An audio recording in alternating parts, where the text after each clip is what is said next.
From the Techno Codex, Book 1, The First Goblin Khan, Chapter 4. The Khan returned from the splintered spires changed in body and function. The glyphs carved into him pulsed with routine. He no longer slept. He no longer blinked. Wherever he walked, goblins fell to their knees not from loyalty, but instinct. It was then the visions began. 7 times he stopped in the wastes. 7 times his eyes rolled back. 7 times the wires beneath his skin hummed with forbidden's power. These were not dreams.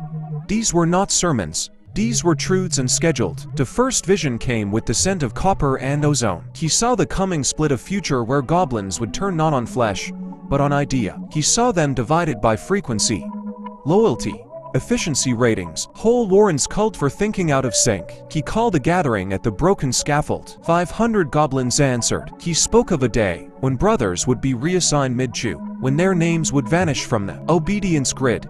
He warned them, compliance without understanding is not sanctity. It is blind swarming hunger. They did not understand. They cheered.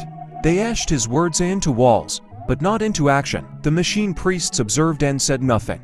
The second vision came beneath the rusted moonlight. He saw the rail lines stretching across the sky. He saw them burn and fall. The great transit collapse. Screams of clones sealed into crumpled cargo units. Signal towers weeping static. He warned again. He marked the sky with glyphs of caution. The warnings were logged, then buried in the low archives filed under disruption anomalies. From that point forward, the Khan spoke only when necessary. That the visions continued, unrelenting, a countdown written into him by forces even the techno-lords had not yet codified. This was only the beginning. The Khan did not chase followers. He walked alone, tracked only by the machine priests and the static ghosts who lingered near him now, murmuring from fractured signals. He was a vessel marked by unseen impulses, and still the visions came. The third vision struck during a deep routine inspection of the Chu Warrens. The Khan halted mid-step. His eyes ignited with internal code. His mouth moved, but the words were not his. He saw a time of joyless obedience, goblins so perfected by doctrine, so monitored and scored, that all deviation had been bred out. They worked, they chewed, they bowed, but none of them remembered why. In the vision, one asked another, "Do you feel?"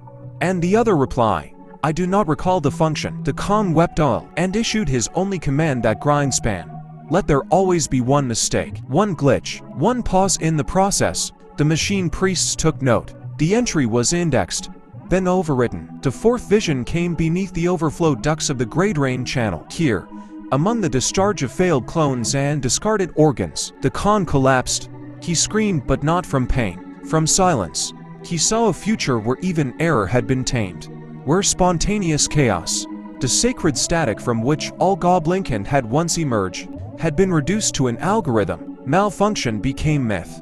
Rebellion was pre-simulated. In that world, innovation died in its infancy, swaddled by protocol. When he awoke, he carved a mark into the channel wall, a glyph not sanctioned by any machine priest. A glyph of interruption, a crude image of a goblin with one glowing eye closed, and the other staring directly through the wall of reality. No one touched it. No one erased it. Even now, that mark remains beneath the sludge. That the visions would not stop.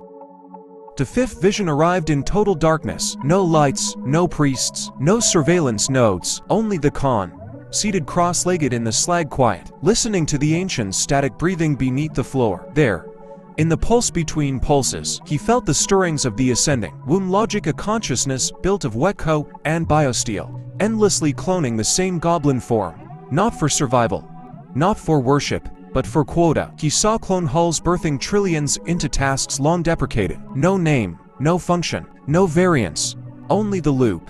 Chew, obey, degrade, repeat.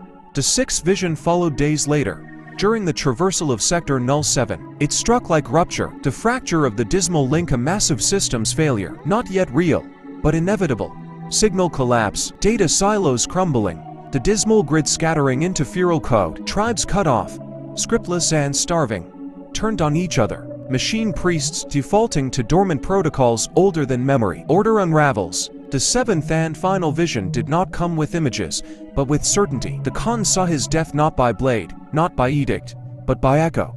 He foresaw goblins chanting his name, their minds welded to visions they misunderstood. He foresaw routine turned into war cry, glyphs twisted into sigils of conquest. He warned them, "I was never a war maker. I was a delay. They did not hear. They only saw in his visions what they already wanted. And so the tribes began to gather. Long-lost swarms from the outer blight, ritual breakers from the sub-level choirs, former meat clans and marrow clans alike, each claiming his legacy, each preparing for the coming unification. A war brews, not declared, not launched, but dreamed. The machine priests have gone silent. The skies have begun to pulse. And the name of the First Goblin Khan is no longer spoken. It is uploaded. Leave a like, comment, and subscribe. Don't dive too far into the dismal